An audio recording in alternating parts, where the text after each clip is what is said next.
میں سیارہ ڈائجسٹ کے اندر تقسیم ہند کی قبر کی کہانی چھپی تھی کہ قبر کھودتے کھودتے ساتھ والی قبر کھل گئی تو لوگوں نے دیکھا کہ کفن بھی میلا نہیں ہوا.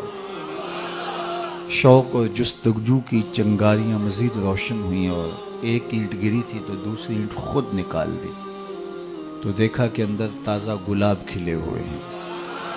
خیر قبر کو بند کیا اور جستجو پیدا ہوئی کہ ہم دیکھیں یہ شخص تھا کون اور اس کی نیکی معلوم کریں تاکہ ہم بھی اس صالحیت کے ماحول میں اپنے آپ کو ڈھال کر کے یہ سعادت پا سکیں. تو خیر تلاش کرتے ہوئے اس کی بیوہ مل گئی جو بہت بوڑھی ہو چکی تھی. تو لوگ اس کے پاس گئے کہ تیرے شوہر کی قبر یوں کھل گئی اور ہم نے یہ منظر دیکھا تو تم بتا سکتی ہو کہ وہ کون سا نیک عمل کرتا تھا؟ تو اس نے ذہن پہ زور دیا, کہا میرا شوہر ایک سادہ سا شخص تھا اور پڑھا لکھا بھی نہیں تھا, لیکن ہاں مجھے یاد آیا اس کا ایک عمل تھا. جب صبح کے وقت وہ مسجد میں جاتا نماز کے لیے تو لوگ قرآن کھول کے بیٹھ جاتے. ایک زمانہ تھا لوگ فجر کے بعد قرآن مجید کی تلاوت کیا کرتے تھے اور گھروں میں بھی صبح کے وقت قرآن ضرور کھلتا تھا. اللہ وہ دور دوبارہ پلٹ کے لے آئے ہمارے لیے اور نوجوانان امت قرآن کا چہرہ دیکھیں فیس بک کی بجائے. تو وہ ایک زمانہ تھا. تو جب سارے لوگ قرآن کھول کے بیٹھ جاتے تو اسے بڑی تکلیف ہوتی کہ کاش میں بھی قرآن پڑھا ہوتا. تو یہ بوجھل قدموں سے گھر پلٹتا اور طاق پہ رکھے ہوئے قرآن مجید کے نسخے کو اتارتا, کھولتا, چومتا. پڑھنا تو آتا نہیں تھا تو ایک ایک سطر پہ انگلی پھیرتا اور کہتا مالک مجھے پتہ نہیں کیا لکھا ہے, جو لکھا ہے حق لکھا ہے. پھر دوسری سطر پہ انگلی رکھتا اور کہتا مالک یہ بھی سچ لکھا ہے. پھر تیسری سطر پہ انگلی لے آتا کہتا مالک یہ بھی سچ لکھا ہے. تو اس طرح انگلی پھیرتا چلا جاتا اور یہ کہتا چلا جاتا مالک یہ بھی سچ ہے, یہ بھی سچ ہے, یہ بھی سچ ہے, یہ بھی سچ ہے. تو شاید اس کی قبر میں جو چراغاں ہوا ہے, اس کی قبر میں خوشبو پھیلی ہے, گلابوں کا موسم تم نے دیکھا ہے تو قرآن سے محبت کی اس کے سبب ہوا ہے. یار جو قرآن مجید کو پڑھنا بھی نہ جانتا ہو اس کی زیارت کر کے اس اذعان اور یقین کے ساتھ انگلی رکھ کے کہے کہ یہ اللہ کا سچا کلام ہے تو اس کی قبر میں خوشبوئیں پھیل جاتی ہیں. اور جس نے ساری زندگی قرآن کی خدمت کی اللہ اس کو کتنی رحمتوں سے نوازے گا اور کتنی کرم نوازیاں اللہ اس کا مقصود کرے گا. ابھی حضرت کی عمر کے حوالے سے بات ہو رہی تھی تو مجھے امام ابو نعیم الاصفہانی سے ایک روایت جو انہوں نے حلیہ میں بیان کی کہ جو شخص 70 سال کی عمر میں انتقال کرتا ہے اللہ اس کے بڑھاپے کا حیا کرتے بغیر حساب کے جنت عطا کرتا ہے, اور جو 80 سال کی عمر میں انتقال کرتا ہے اللہ اسے حق شفاعت بھی عطا کرتا ہے, اپنے خاندان کے کتنے لوگوں کی سفارش کر کے انہیں جنت میں لے جائے گا. اس لیے ہمارے دین میں بوڑھوں کی عمر کی کثرت کی وجہ سے تکریم کرنے کی تلقین کی گئی ہے. اور ہمارے صوفیہ فرماتے ہیں کہ بڑے کی تعظیم اس لیے کرو کہ اس کی نیکیاں زیادہ ہیں اور چھوٹے کو اس نظر سے دیکھو کہ اس کے گناہ کم ہیں. جب ہم یہ دیکھنا شروع کر دیں گے اور اس طرح سے سوچنا شروع کر دیں گے تو پھر ہمیں کسی شخص میں پاپ اور عیب دکھائی نہیں دیں گے.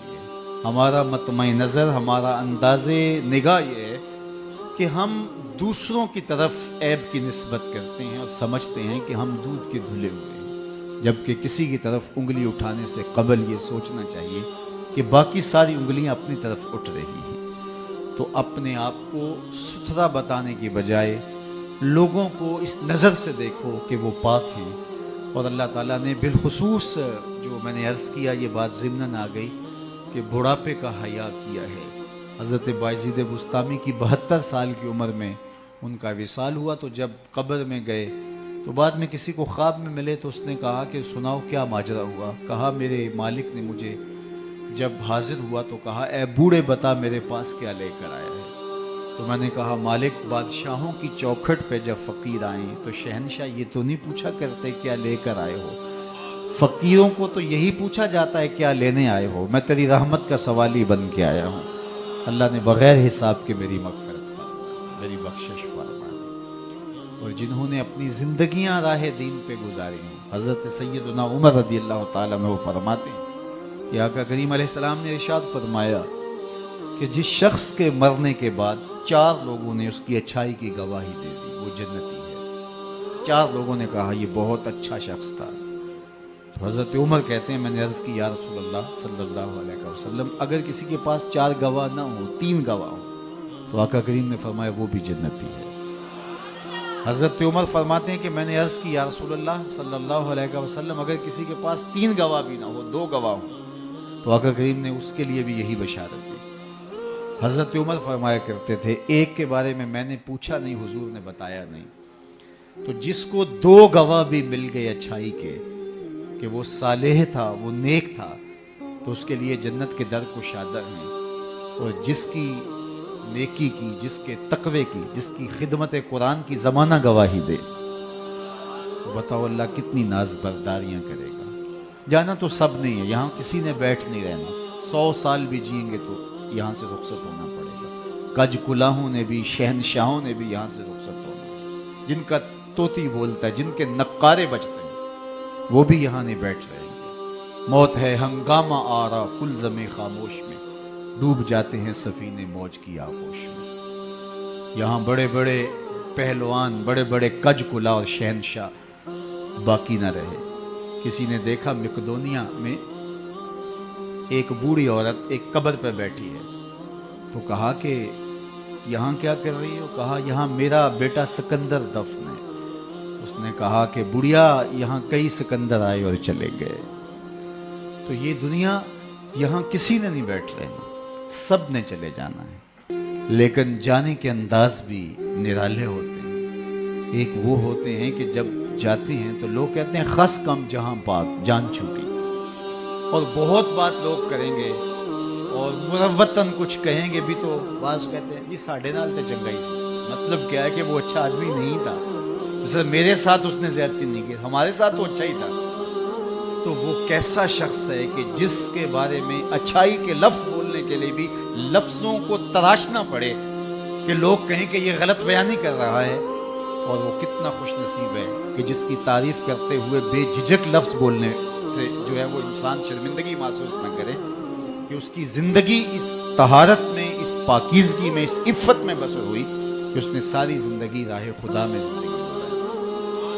تو جاتے سبھی ہیں لیکن کسی کا جانا سرخروئی کا جانا ہوتا ہے۔ موت کسی کے لیے بھیانک خواب ہوتا ہے اور کسی کے لیے یہ خوشگوار اور خوبصورت انداز ہوتا ہے، وصل حبیب کا ذریعہ ہوتا ہے۔ حضرت بلال حبشی رضی اللہ تعالی عنہ کا جب وقت آخر آتا ہے تو آپ کی زوجہ آپ کے سرہانے بیٹھی تھی، جو ہی سانس ٹوٹنے لگی تو اس نے کہا واہ حسرتا ہو، ہائے افسوس میرا شوہر مجھ سے جدا ہو رہا ہے۔